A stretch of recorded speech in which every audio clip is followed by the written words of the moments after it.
Welcome to the Scale with Pros podcast with your host, myself, Cody Barton, the number one place to be if you want to build a business beyond yourself.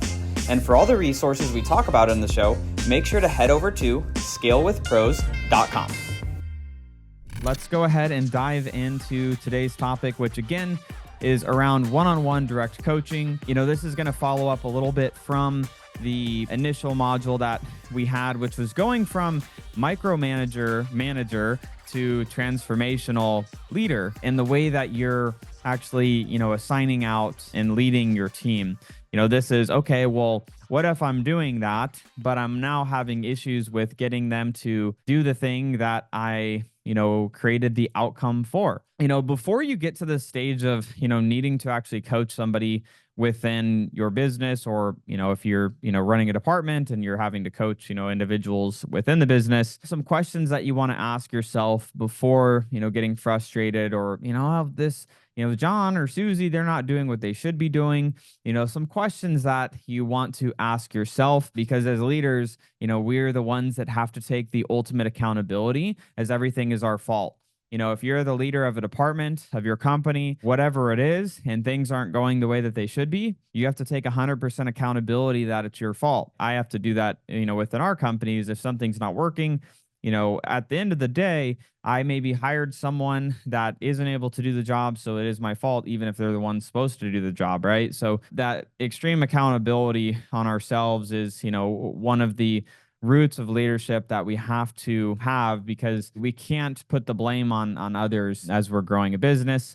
So questions to ask ourselves. One question to ask is, with an individual that's working in the role, did you give them a clear outcome of what success looks like for their individual role that they're supposed to be fulfilling? So if you're thinking about this, the last time that you delegated a task, or you delegated an outcome to be accomplished, did they know when this thing needed to be done? What all would need to be included for this to be considered done? And if you did give that clarity, did you confirm with your team member that they understood the scope of it before they actually got started on the thing, right? So that's, did I give a clear outcome? Did they understand what done looked like very clearly? And then if that was done, did you confirm with your team member that they understood what the successful outcome was, and that they understood fully what done looked like? Before you want to dive into, coaching someone or giving them, that specific feedback, you want to make sure that you did your part. Because again, what do we do as leaders? We take accountability for, if we didn't give the clarity that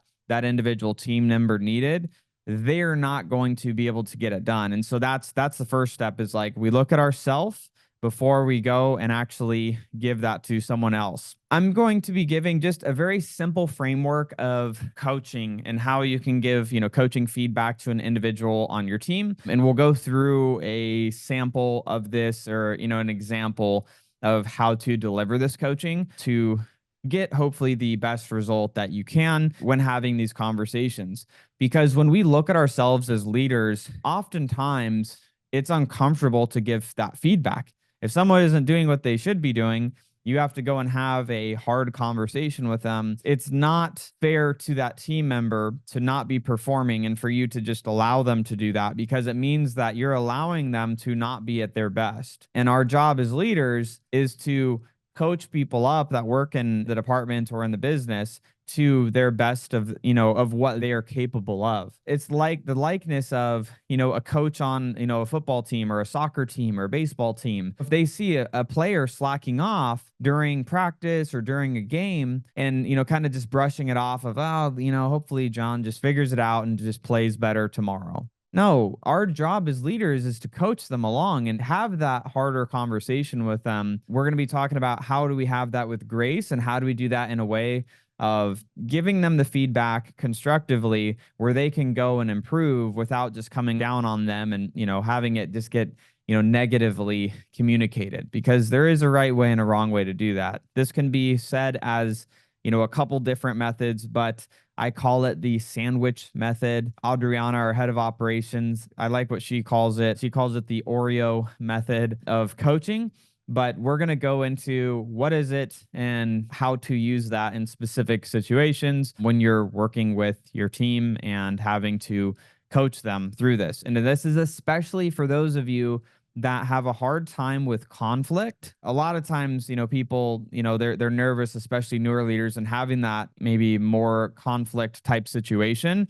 And so this is to help you with that, to make it a little bit easier to have that conversation, because you can't just let it slide. Like, you have to have the conversation. So here's how to have it a little bit easier. The framework of this is you're going to have a direct one-on-one conversation with the individual team member. Before even getting into this, whenever you're going to give constructive criticism to a team member, never do it publicly. I try my absolute best to never publicly criticize any team member, because it's creating, distrust of, making everyone else, make them look like a fool in front of everyone. That's not the right way to give that constructive criticism or constructive feedback to that team member. So that's the first rule. Never in a public setting.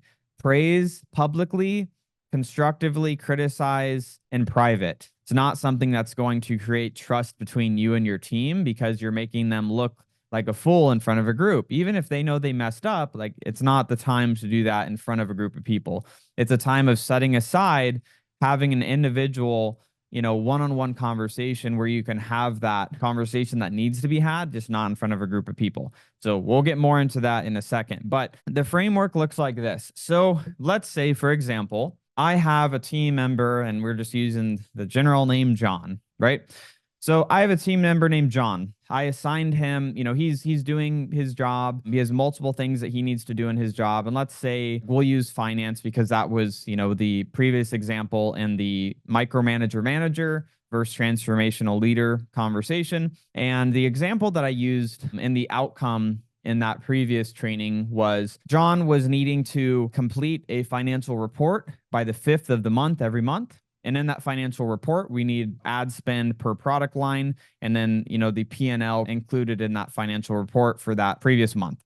So that was the assigned outcome for John. What this could look like is, John doing his job. It's the 5th of the month. He sends over the report. And in the report, we agreed the outcome was the profit and loss for the company for the last 30 days needed to be included, and the ad spend per product line needed to be included. Let's say he sends it out, I'm reviewing it, and John only sends over the P&L for the last 30 days and one of the ad spends in the product line. So didn't complete the full task, right? Like, it wasn't done. Like, we can agree that the outcome that was assigned wasn't completely done the way that it should have been done, as agreed upon between myself and John. In this conversation that I would have with John, basically, I'm going to start that conversation with John and say, hey, John. And again, one-on-one, I'm not going to do this in front of a group. Like, what the heck, dude? Like, you didn't get me everything I needed in front of the whole finance team. Like, I'm not going to do that. I'm going to, directly get with John and say, hey, John, I saw the report that you sent over on the 5th. Wanted to say, dude, and this is just the way I talk. If you don't say dude, don't say dude, right? You did an amazing job with getting the P&L, looked great. Everything on there was super helpful. And that really helps me make decisions for what we need to do with the company. So I just want to say thank you on that. You did a great job on that piece of it. And so that's the, Oreo, or, part of the sandwich. Let's go with Oreo, because it just sounds better, right? So that's the Oreo part. And then in the middle, I'm going to give my constructive feedback, constructive criticism to John. And I'm going to say something like this. So I'm going to follow that up with, John, great job on this. The P&L looked great, super helpful. You got it to me on time. I really appreciate that. You did a great job. So I'm building him up. I'm saying the thing that he did good. And then I'm moving to the next stage of that conversation, which is where that constructive criticism comes in. And I say, hey, John, by the way, I also noticed that I didn't get any of the ad spend per line of business in that report that you sent over. I know we agreed that, that was something that needed to be included in this for that to be done. And so I'm just wondering, what happened there? This is something that we do need to have here. So can you help me out? Like, what happened? And notice in this, I'm asking clarifying questions, because before I'm going to, just get upset or frustrated with John, I need to, one, make sure that he didn't have a block like, hey, Cody, I didn't ever get access because you're a knucklehead and you never gave me access to some ad spend, an ad account or something. So I need to make sure that there wasn't something blocking him from getting it done. The second thing is I need to make sure that if there was anything that was unclear in the communication that I had with him, that is brought to the forefront at the beginning of that before I'm just like jabbing at him for not getting it done. So I'm going to make sure I clarified in that. And if he's like, oh no, I didn't, I had access to it and I had everything that I needed, I just didn't do it. And it's like, okay, well, great, John. So we agree that that's something that has to be done as part of this. And so, when's the soonest that you can actually get that done and over to me? And next month, this is something that needs to be in there every single month. That's not something that can be, sometimes done or sometimes not done. It has to be in there for this to be actually considered complete. Can we agree that that's something that, one, you're going to get this done now in the next couple of days and back over to me? So it's actually the completed agreement, and that going forward, this isn't going to be an issue. And then, we're going to have that conversation. John's going to say, yes, okay, yep, got it. I'm going to make sure that it's handled going forward. But again, in that conversation, I'm clarifying to make sure he had everything that was needed, because the other part of our job as leaders is clarifying that the team member didn't have a block in their way. Like they didn't have, if it was literally something as simple as they didn't have access to an ad account or they didn't have access to the Google Sheet, they didn't have access to something, they need to be able to bring that up. So if John said that, well, no, Cody, it's because I didn't get access to the ad account. And so what I would say in that answer would be like, well, John, if you didn't have access for the ad account for the last few weeks, reach out to me. If there's a block that's preventing you from doing your job, that's not something okay to just sit on and just be like, well, I don't have access, so I'm just not going to do this part of the job. It's like, no, you need to reach out to me or, one of the other leaders at the company and say, hey, for me to get my job done on this timeline that I've been given, I need access to this today or as soon as possible. So I'm coaching John to, one, make sure that I'm understanding he had everything that he needed to get the job done.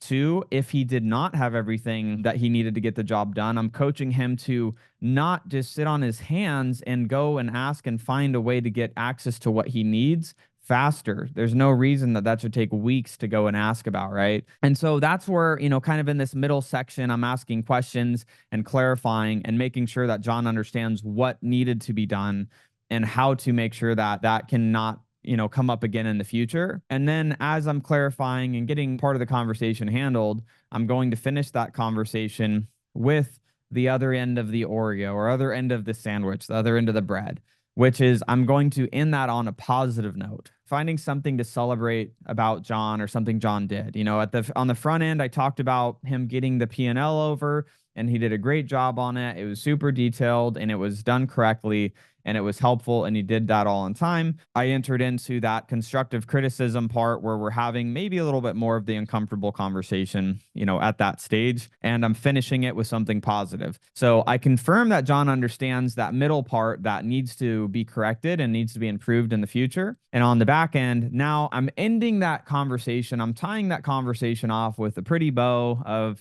something positive where, all right, that all makes sense, John. Perfect. Amazing. And hey, by the way, John, I just wanted to say, and this needs to be genuine and authentic. I'm just making this up for the example, but this is something that you could share within is, by the way, John, everyone else in the finance department, I just wanted to let you know, is always saying how good of a job that you're doing and how much of a team player you are and how much you're exuding this core value within our company. And so I just wanted to let you know that because, I appreciate you and the team around you really appreciates what you're doing. So, thank you. Again, starting positive, constructive criticism in the middle. And then on the other end of that is ending with the positive and, giving him some praise and then sending him on his way about his day. That's the way that I typically like to have that, one-on-one coaching, that direct feedback, and that I recommend to our team and our leaders when they're having conversations with their team. Because nobody wants to just have, somebody come and just jab at them of like, hey, John, you freaking didn't do the ad spend per line of business. What the heck, man? And then John's going to be like, hey, well, I didn't even have access to the thing. Like you were supposed to give me access and it's sitting in your email. And it's like, oh, now you look like a knucklehead because you just went and just jabbed at him instead of went through this process.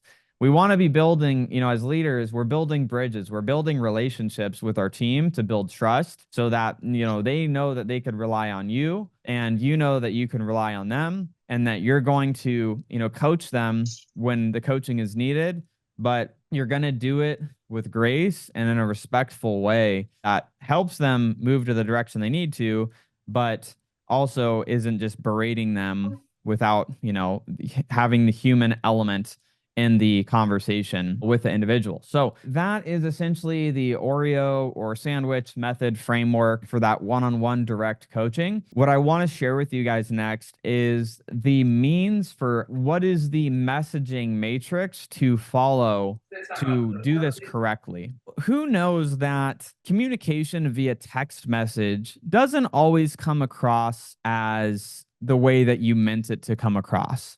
Anyone ever like sent a sarcastic text message to someone and it totally goes over their head and then they're like, what the heck was that? Or ever had communication with someone via, either email or text or Slack or Mattermost or whatever means of communication, and it totally gets misconstrued for what you actually meant the message to mean. You put one extra dot behind your message, you have two or three too many dots behind your message, and that's some passive aggressive stuff that it looks like. When in reality, some people are just not up to speed on how text or email communication between them and you, the way that they perceive a message to be is versus you. We all have this because we have different friends, family, the way that we communicate via message, we understand how they're communicating.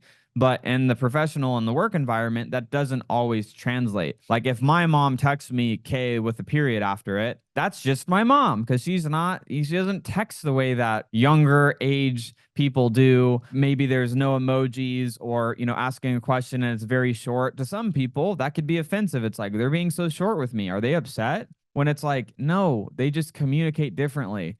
So why am I saying this?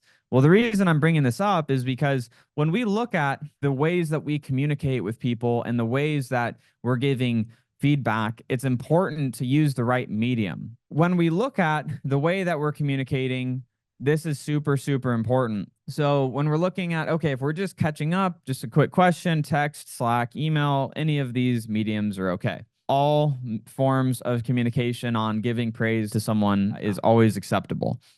But you'll notice it starts getting red and yellow as you are moving into these other phases here. Especially like if we go down to the bottom left, one of the worst things that you could do is give someone correction or coaching via a text message, a Slack or Mattermost or direct message or email. Do not do it. Do not do it. Giving correction, never via text, never Slack, email. Even here, everyone's in a different position. Some people, they're working in an office with their team members, with their direct reports. Some people are not. When in doubt, the best form is either going to be through some sort of video call if you're not in person. So like a Zoom call, a Google Meet call, a FaceTime, that's typically going to be best. The very best is doing it in person, because the other thing that, isn't always captured when you're sending a message and giving feedback to someone is there's not the body language, right? There's not the body language of like, the care that you can show, in your face when you're talking with your hands, or that overall body language that you're giving to someone as well.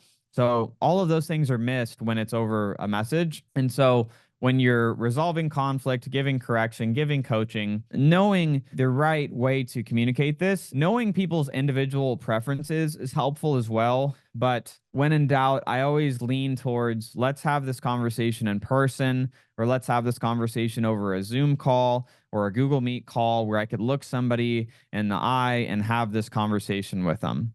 It's also out of a respect thing too, of like, if you're giving that correction, to be able to directly communicate it to their face is always best. Following this up, and this doesn't have to be email, but following it up via email or maybe a Slack message or Mattermost, depending on whatever your company uses for communication. So you have that conversation and then follow it up with like, hey, John, thanks so much for the talk. Just wanted to make sure to send this over to you. We talked about making sure that this was done for this upcoming month's reporting. Can you just confirm that that made sense to you, or, all good there? Just so we can reiterate it, make sure that full understanding is there. And the thing that I also want to share as well is we're all human.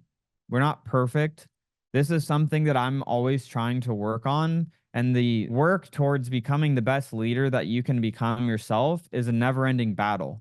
There's going to be times where you get frustrated and you go and message someone, or you get frustrated and you do something that doesn't follow in this format. I've done it myself. Like, I'm not a perfect person and I'll never try to pretend that ever to anyone on my team. I'm a flawed human that makes mistakes, but I'm in the never-ending search and doing that work on myself to become the best leader that I could become. And so that's, having the grace for yourself. If you're like, man, like, I got upset and I went and did this, and having that grace for yourself of like, it's okay if you make the mistake and you don't follow this framework. It's being able to look back and say, how could I have done that better? How can I do that better the next time I'm communicating with my team? The other part of that as well is, if you really screwed something up and you came down on a team member and it really just wasn't done in a really great way or a professional way, part of being a leader is being vulnerable enough to go and take accountability for that. And going back to someone and saying, look, hey, I just wanted to reach back out to you about the way that I responded in that situation. I think it was a little unprofessional, or I just came across poorly, and I just wanted to apologize and trying to do the best that I can, but I was really frustrated in that situation. And so I just wanted to apologize. Again, we're all human and we all can be happy. We could all be sad. We could all be frustrated. We could all be in different areas. And sometimes we just have a bad day. Like, everyone has bad days. You don't sleep well. You got stuff going on at home. You're stressed about work. You have all sorts of things that go on. And so having the grace to forgive yourself when you screw up, but then if you really screw up, making sure to communicate with that team member and apologize as well. Some leaders, they think that's like a sign of weakness of like, oh, don't do that. It's like, no, being a vulnerable human and being like, hey, like, I screwed up. Like, I just want to apologize and I want to communicate that better in the future. So that is, to me, the best way that you could be a leader is own it. Like, you got to own your as a leader. And so whether you do something right or you do something wrong, you got to own that. So there's lots of little frameworks like this that you can take and you can implement to just make yourself that much of a better leader. The better that you're able to communicate and the better that you're able to lead people, the more successful you and your team are able to be. Because in my opinion, the number one skill that anyone can have as a manager or someone aspiring to be a manager or a leader of people is to grow your leadership abilities. And that's through the way that you communicate. It's through the way that you care about your team. It's through the way that you lead your team. It's the way that you show up and that you celebrate them and their accomplishments versus you taking the credit for theirs. There's so many just little things that you do as you grow as a leader. And the more and more you grow at that, the more that you can grow within your company, or that you grow, if it's your own company, your own company. So those are just some frameworks to start working off of. So really just recapping on this, we talked about today the sandwich or Oreo method, starting with something positive in the conversation. Then you're leading to something where you're going to be giving constructive criticism or feedback to that individual. And then you're ending that conversation with something positive to uplift them and then send them on their way, doing it in the right medium as well, where you're doing that in person, if not in person, over a Zoom or Google Meet. And if not that, worst case, over a phone call, but never through text message, email, or Slack, because a lot is missed in that type of communication. So just wanted to focus on that today as our topic. As we continue, I want to move into just doing some question and answer really around, or even situations. And like, we can talk through some situations on coaching or working with direct team members. Adriana, if you want to come on and share anything else. Shout out to Adriana that's been hanging out in the background. She's our head of operations over at business buying and business consulting. She is a rock star. So is there anything that you would like to chime in or share with everyone, Adriana, before we wrap up here shortly?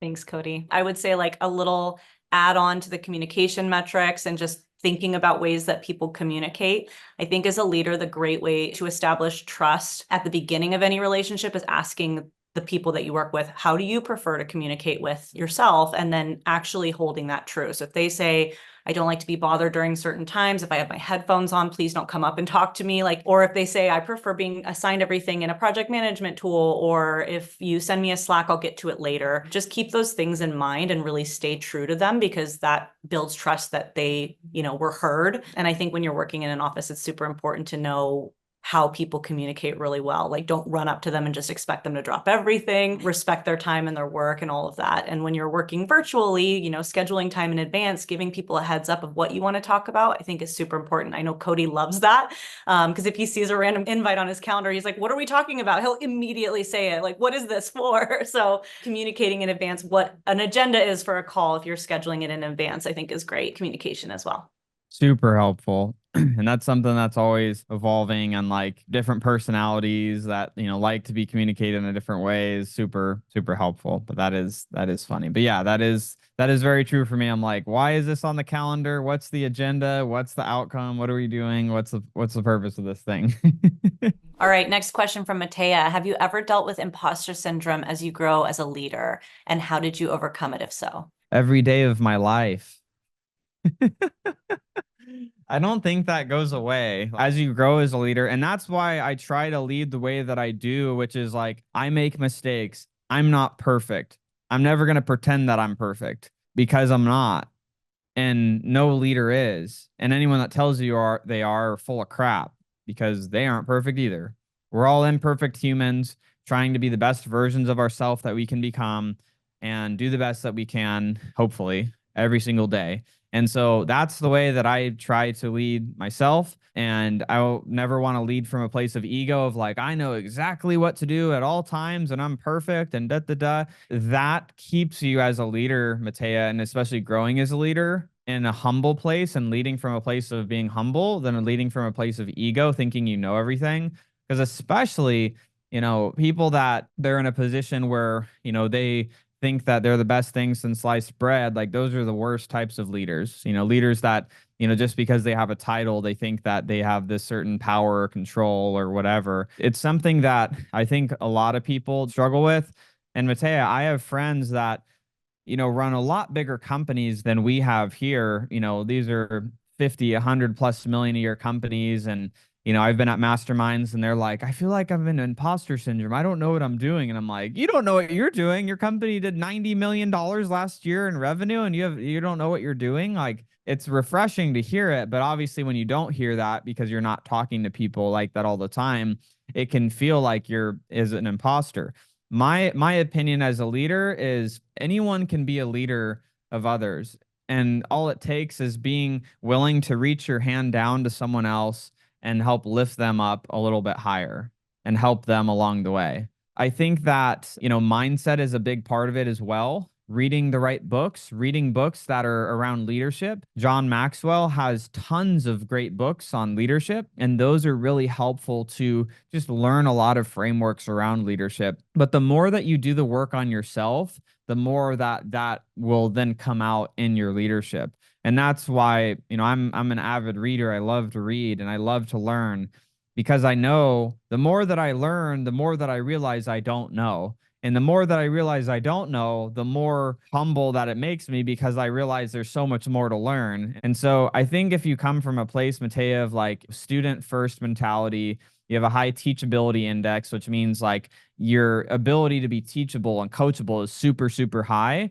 I think those make some of the best leaders, because you're willing to learn. You're willing to admit you don't know everything. And I think those are the best leaders. And then, lead in the things that you do know how to do and be confident in those abilities because they work. And, taking practices of things that do work well and being happy to share those with people as best practices, I think are great things to do. But the way to overcome it is to continue learning through it and to continue every day finding ways, new things to learn. When you make mistakes, actually thinking about the mistake that you made and like, how can you improve that next time? And just always being okay to grow.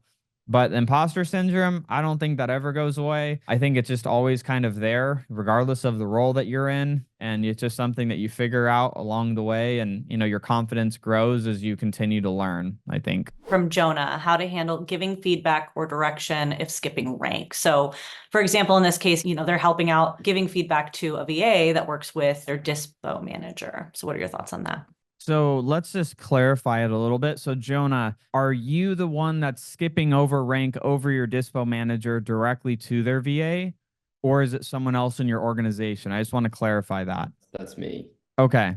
So, this is my thought process on it. When you skip over the direct manager of a of someone on your team to go to someone that reports to them, and you're going and giving them, some constructive feedback, criticism, it's my opinion that you're undermining your leader and their ability to lead. I would instead have a conversation with that individual manager, that leader, and coach them to coach that VA or, whoever it is that's working in the role, because you want that leader to grow in their leadership to be able to handle that situation in the future. And what you're subconsciously doing when you're skipping rank and going directly to their team member to have that conversation, you are subconsciously or consciously to that, leader saying, I don't trust you. You can't handle this. You don't know how to have this conversation. You're not able to do your job in resolving the issue that this team member is not doing correctly. And so what that does is it creates more dependence on you as the leader in the organization. I try not to as much as I can. Again, I'm not a perfect human, so I definitely make mistakes, and I'll always own up to that. But I would try your best to go to that individual manager and coach them on going and having that conversation with their direct report. And if they're unable to do that, that's a whole nother conversation. But I would not skip over rank to other people's team because it's disrespectful to the person that you hired to manage that department. That's helpful. Thank you. Because if you want to grow too, Jonah, like you have to be counting on like your leaders those are your generals out there. Like they're helping get stuff done. They're helping grow departments. And so like you have to be able to count on the people that you put in leadership positions to own their department.